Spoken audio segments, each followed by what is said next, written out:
सभी को good morning. आज हमारी दुनिया में पहला चैप्टर पढ़ना है संसाधन। उसका हम एक वीडियो अपलोड किए थे, उसी का दूसरा वीडियो है। इसमें समुद्री सीमा और राष्ट्रीय और अंतर्राष्ट्रीय संसाधन की सीमा के बारे में बताएंगे। ठीक है कि राष्ट्रीय सीमा और अंतर्राष्ट्रीय सीमा कहाँ से कहाँ तक होता है। जैसे कि हम लोग का खेत होता है धरती, उसमें हम लोग देख लेते हैं कि यहाँ से किसका खेत है, उसके बाद किसका खेत है। लेकिन हम लोग पानी में उसी को देखने के लिए बोला जाए तो नहीं देख पाएंगे, क्योंकि पानी में कुछ पता नहीं चलता कि कहाँ तक किसका सीमा कहाँ तक किसका है। लेकिन खेत में देख लेंगे, जो आरी होता है, जो डेरी होता है, देख लेते कि यहाँ से यहाँ तक मेरा खेत है, यहाँ से फिर उसका खेत है, यहाँ पे उसका खेत, वहाँ रामू श्यामू जो भी जिसका है, तो हम लोग बहुत इजीली देख लेते हैं। लेकिन इसी को अगर पानी में बोल रहे हैं कि कहाँ से कहाँ किसका है तो नहीं देख पाएंगे। जैसा कि तुम लोग न्यूज़ में देखता होगा कि इंडिया के मछुआरा को पाकिस्तान ने पकड़ लिया, पाकिस्तान के मछुआरा को इंडिया ने पकड़ लिया। ये अक्सर होते रहता है। होता क्या है कि जो मछुआरा होता है, जो समुद्र में मछली पकड़ता पकड़ता काफी आगे तक चला जाता है, उसको पता ही नहीं चलता कि हमारा इंडिया का सीमा कब समाप्त हो गया, कहाँ से पाकिस्तान का सीमा समाप्त हो गया। ठीक है, तो उन लोग का जो हर देश का अपना एक सेना होता है, नेवी, जो जल में रहता है, हमेशा दूरबीन लगा कर देखते रहता है कि हमारे सीमा में कौन प्रवेश कर रहा है। ठीक है, कौन प्रवेश कर रहा है। तो जहाँ सीमा में दूसरे देश का नागरिक आता है, उसको तुरंत अपना कब्जा में कर लेता है। तो उसी को हम आज बता रहे हैं कि जो समुद्र में सीमा होता है, जो राष्ट्रीय सीमा कहाँ तक है, उसको अंतर्राष्ट्रीय सीमा कहाँ से शुरू होता है।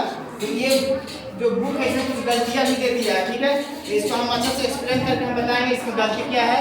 ठीक है, तो सबसे पहले हम ये कहते हैं कि आंतरिक जो सागर है, तो एक होता है बेस लाइन ले लिया जाता है। ठीक है, तो बेस लाइन से लेकर समुद्री सीमा कहाँ से कहाँ तक परिणाम होता है, तो ये देखते हैं।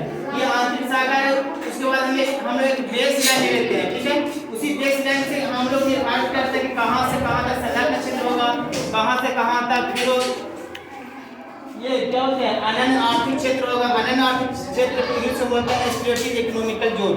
इसको शॉर्ट में बोलते हैं EEZ। इसको शॉर्ट में बोलते हैं EEZ। तो ये बहुत जरूरी है, बहुत एग्जाम में पूछता है कि जो अनन्य आर्थिक क्षेत्र है, जो बेस लाइन कितना समुद्री मील तक होता है। ठीक है, तो हम समुद्री मील के साथ साथ किलोमीटर में इसको हम बदल कर दिखाएंगे कि एक नॉटिकल मील यानी एक समुद्री मील में कितना किलोमीटर होता है। ठीक है, तो एक होता है बेस लाइन। तो बेस लाइन से हम लोग लेंगे समुद्री सीमा तक कितना होता है, इसको बोलते हैं 12 समुद्री मील।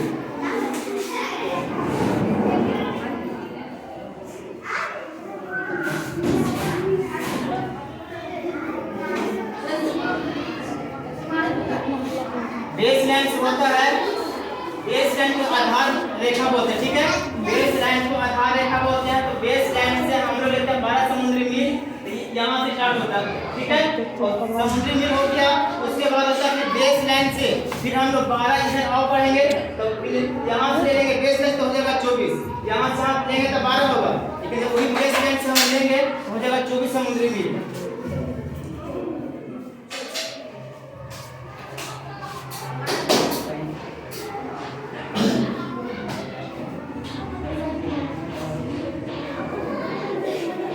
यानी कह सकते हैं कि समुद्री सीमा से लेकर संलग्न सीमा पूछेगा तो 12, लेकिन बेस लाइन से पूछ देगा तो हो जाएगा 24 समुद्री मील। ठीक है, ये बेस लाइन हमारा हो गया। तो बेस लाइन से लेंगे तो यहाँ से यहाँ तक तो 12 था, फिर यहाँ से यहाँ 12, अब 12 12 24 हो जाएगा।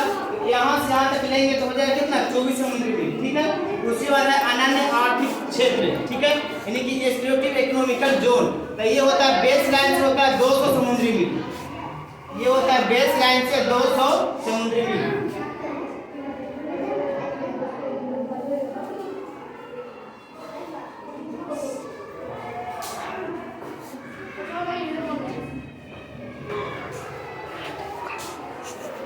ये हम देखते हैं कि बेस लाइन से 200 समुद्री मील होगा, उसको बोलते हैं अनन्य आर्थिक क्षेत्र।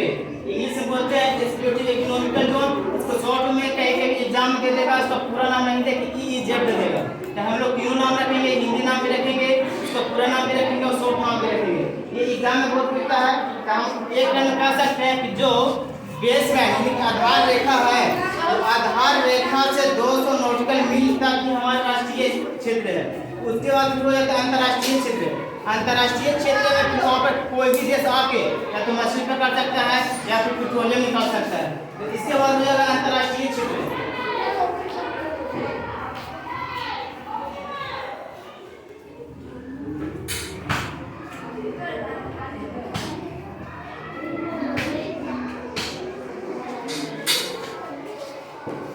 तो 200 समुद्री मील पर यहाँ पे किसी भी देश का अधिकार रहता है, उसके बाद में किसी भी देश का वहाँ पे कोई कर सकता है व्यवसाय, ठीक है, या मछली पकड़ सकते हैं, पेट्रोलियम नहीं कर सकते हैं।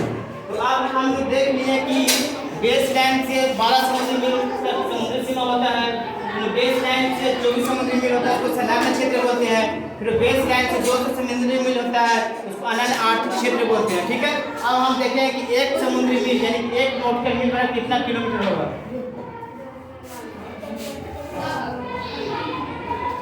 एक नॉटिकल मील एक समुद्री मील बराबर होगा, ठीक है, 1.85 किलोमीटर। तो 1.85 किलोमीटर हो गया क्या, एक समुद्री मील या एक नॉटिकल मील बराबर, ठीक है। तो अब हम लोग देखते हैं कहाँ से स्टार्टिंग होता है।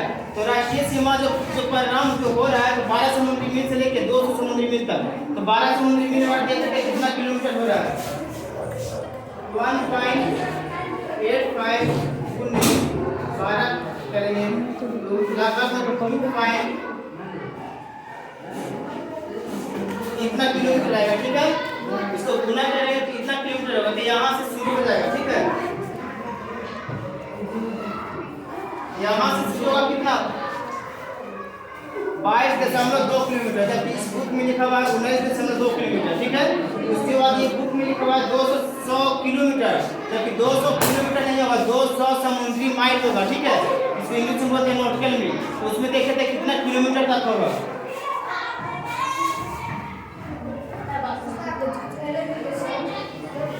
200 नॉटिकल मील 1.85, ठीक है। हम लोग गुना इसको करके देखते हैं, तो 5 में 10, 8 में 16, 1 17, 2 है 3,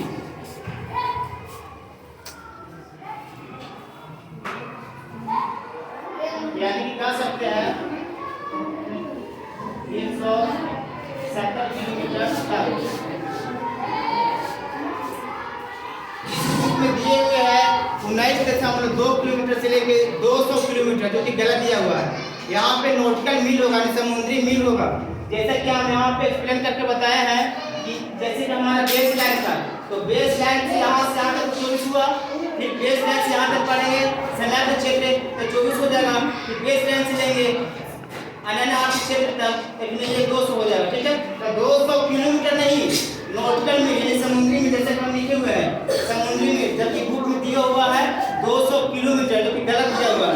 200 किलोमीटर नहीं होता है, 12 हम रिपीट कर रहे हैं, 200 समुद्री मील तक ही राष्ट्रीय क्षेत्र होता है। जैसे हेडिंग लिखा हुआ है राष्ट्रीय और अंतर्राष्ट्रीय सीमा, तो यहाँ तक 200 समुद्री मील तक किसी भी देश का राष्ट्रीय सीमा होता है। उसके बाद जो क्षेत्र होता है वो अंतर्राष्ट्रीय सीमा होता है, ठीक है। यहाँ पे कोई भी देश आप कुछ भी कर सकता है, या मछली पकड़ सकता है, या फिर पेट्रोलियम निकाल सकता है, या कोई भी कर सकता है। लेकिन यहाँ पर 200 समुद्री मील तक उस देश का अधिकार है। जैसे इंडिया को हम ले लेते हैं, तो इंडिया के यहाँ तक जो भी क्षेत्र आएगा सब भारत का अधिकार रहेगा। इसके बाद कोई भी देश आएगा मछली पकड़ने, तो भारत सरकार उसको पकड़ लेगा, ठीक है। यहाँ पे ये अभी नॉटिकल मील बताया कि एक नॉटिकल मील बराबर होता है 1.85 किलोमीटर, ठीक है। तो 1.85 किलोमीटर में हम 12 से गुना करेंगे तो 22.2 होगा। तो 22.2 किलोमीटर से भारत राष्ट्रीय सीमा शुरू होता है और 200 नॉटिकल मील तक जाता है। 200 नॉटिकल मील बराबर होगा, गुना इसको हम करेंगे तो 370 किलोमीटर होगा, ठीक है। तो इसको आप लोग बारीकी से और पसंद वीडियो आया होगा तो लाइक कीजिएगा, चैनल को सब्सक्राइब कर दीजिएगा, और एक को नहीं समझ आता तो इसको दोबारा देखिएगा, बहुत इंपॉर्टेंट है। और ये हर एग्जाम में ये क्वेश्चन पूछते रहता है, ये बहुत इंपॉर्टेंट, तुम लोग आगे भी पढ़ना है। इस बुक में थोड़ा कम पढ़ना था तो हम एक्सप्लेन कर दी है, फिर ठीक है, बाकी नेक्स्ट वीडियो में